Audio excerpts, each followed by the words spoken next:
De regreso a su programa Criterios, estamos con el diputado Alfonso Marquina, colega diputado por el Estado Lara. Gracias, Alfonso, por habernos aceptado la invitación. Gracias a ti, Germán, por esta oportunidad. Miembro de la Comisión Permanente de Finanzas, expresidente hasta hace muy poquito. Alfonso, bueno, como tú ves el país, pues, ¿no? ¿Cómo lo ves? Lo veo con muchísima preocupación, Germán.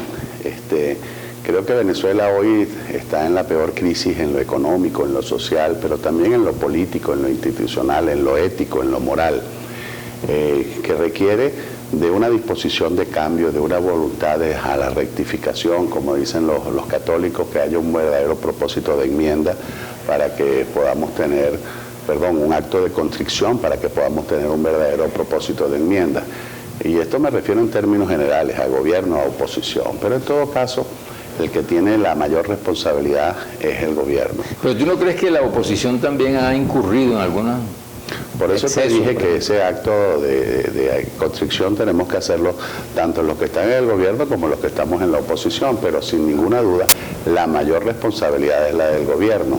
Nosotros incluso en materia económica, Germán, y tú has estado en buena parte de esos debates, hemos llevado propuestas con la sana intención de resolver la crisis económica. La Cámara aprobó las 10 propuestas para la solución de la crisis, que fue un trabajo que desarrollamos en la Comisión de Finanzas cuando yo la presidía, y lamentablemente el gobierno ha hecho caso omiso a todas esas sugerencias y a todas esas recomendaciones. Luego el propio gobierno le pidió a UNASUR y a través de Leonel Fernández que hicieran un documento económico, una propuesta económica, y para satisfacción nuestra coincidió en casi más de un 90% las propuestas hechas por nosotros a la propuesta hecha por UNASUR. Bueno, el gobierno hizo caso omiso y la verdad es que se ha ido por un camino que lo que hace es generar mayor inseguridad y con ello inestabilidad económica en Venezuela. Esa relación a la Constitución, Germán, a través de los decretos de emergencia económica, lo que hacen es ahuyentar la inversión privada. Sí, tanto nacional pero esto es un problema político fundamentalmente. Consideramos que si no se resuelve el problema político, eso gravita obviamente en el problema económico. Mira, yo veo más bien un problema económico, más que un problema político. Yo lo que veo es la angustia que siento cuando veo a venezolanos comiendo de la basura. Cuando veo a venezolanos que en cualquier medición o encuesta te dicen que casi 7 de cada 10 venezolanos en un momento determinado se han quitado la comida para dársela a sus hijos. Cuando ves que más del 38% de los padres venezolanos reconocen que han dejado de mandar a sus hijos a los colegios porque sencillamente no tienen cómo darle comida.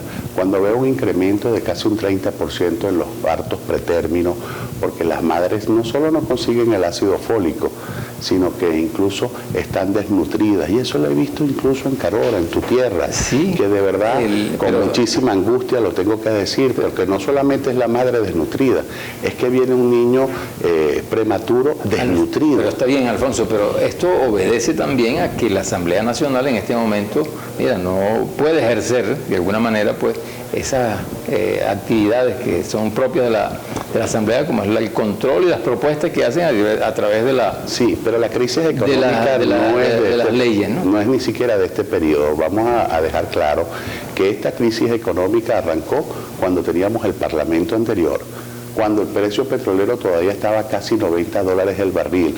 Así que seguir buscando excusas, seguir tratando de justificar lo injustificable, creo que es el principal error que comete el gobierno.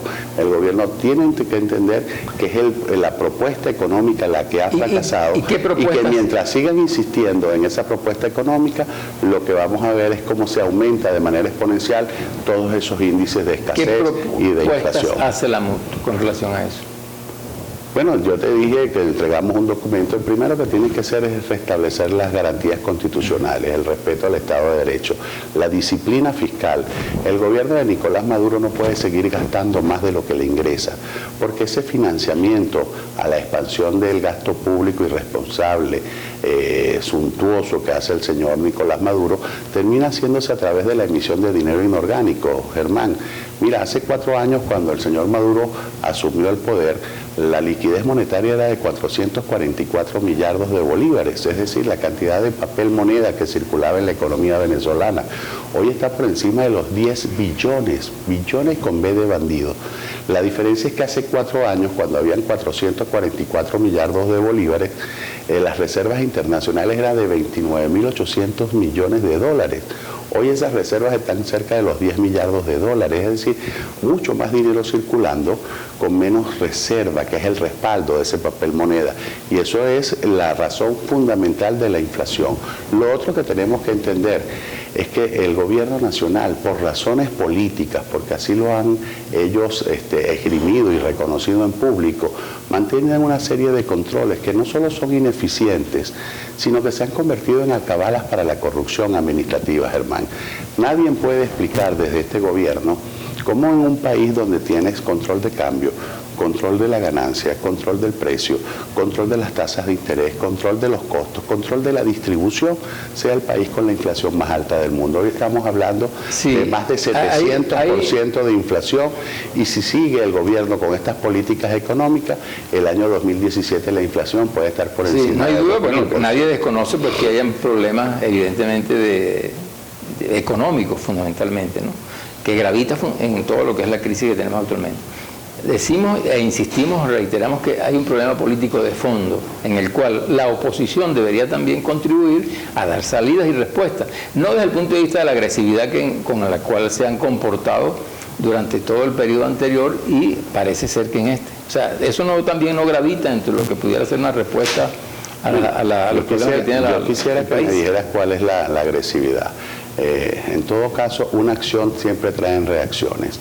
Y aquí hemos visto cómo un gobierno pretende desconocer, no a la Asamblea Nacional ni a nosotros los diputados, está desconociendo es la Constitución. Pretende gobernar al margen constitucional, que para ello tiene una sala constitucional que fue electa o designada violando la propia Constitución, y que hoy pretende seguir usurpando las funciones de la Asamblea Nacional. Y esto, me vas a permitir esta observación, esto lo digo asumiendo plenamente yo la responsabilidad de lo que digo.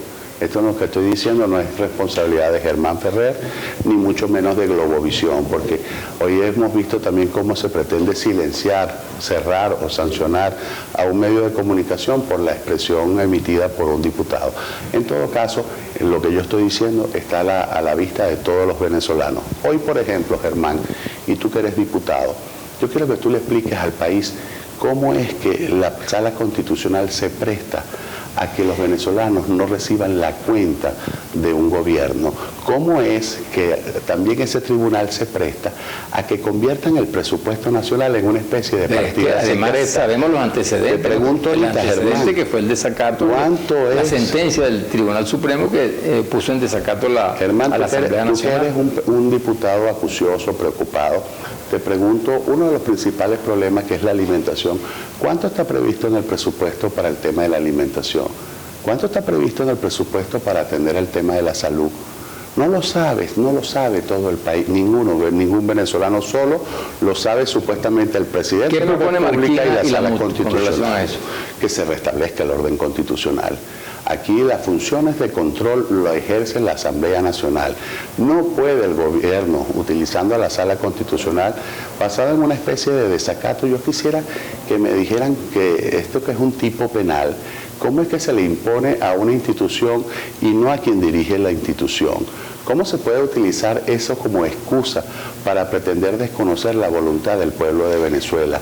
¿Cómo es que la Sala Constitucional habla de desacato, de desconocimiento, pero es el mismo Tribunal Supremo de Justicia el que no ha cumplido con la Constitución, porque desde el 30 de diciembre del año 2015 emitió una medida cautelar y no se ha pronunciado sobre el fondo? ¿Cómo puede pretender el Tribunal Supremo de Justicia que el Estado Amazonas quede fuera de la Federación, si el órgano de representación federal es la Asamblea? Entonces, hoy hay 22 estados que tienen representación en la Asamblea y el Estado Amazonas está fuera de la Federación Venezolana. Vamos a ir a un corte comercial y en el próximo segmento nos va a decir cuál es tu valoración con relación al discurso del presidente Nicolás Maduro ante el TCJ.